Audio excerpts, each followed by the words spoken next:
受到这个疫情的影响，一寡资金拢拼去买会当避险的资产。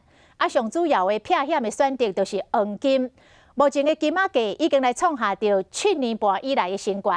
分析师讲，随着疫情来升温，顶半年的金仔价也会继续升起哩。但是并无建议投资人一律乐观买进，因为下半年疫情若较回，金仔价就真有可能会败落来。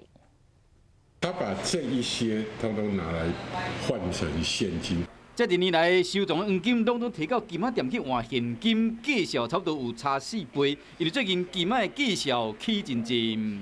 因为现在疫情的关系，他们会先用电话询问，好，询问到他认为价格合理，他就会过来。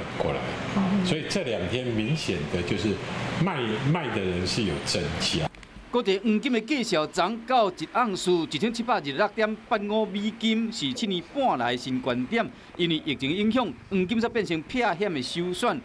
分析师估计6月底前，黄金有可能会逼近每盎司1800块美金。不过，若想要投资，爱真谨慎。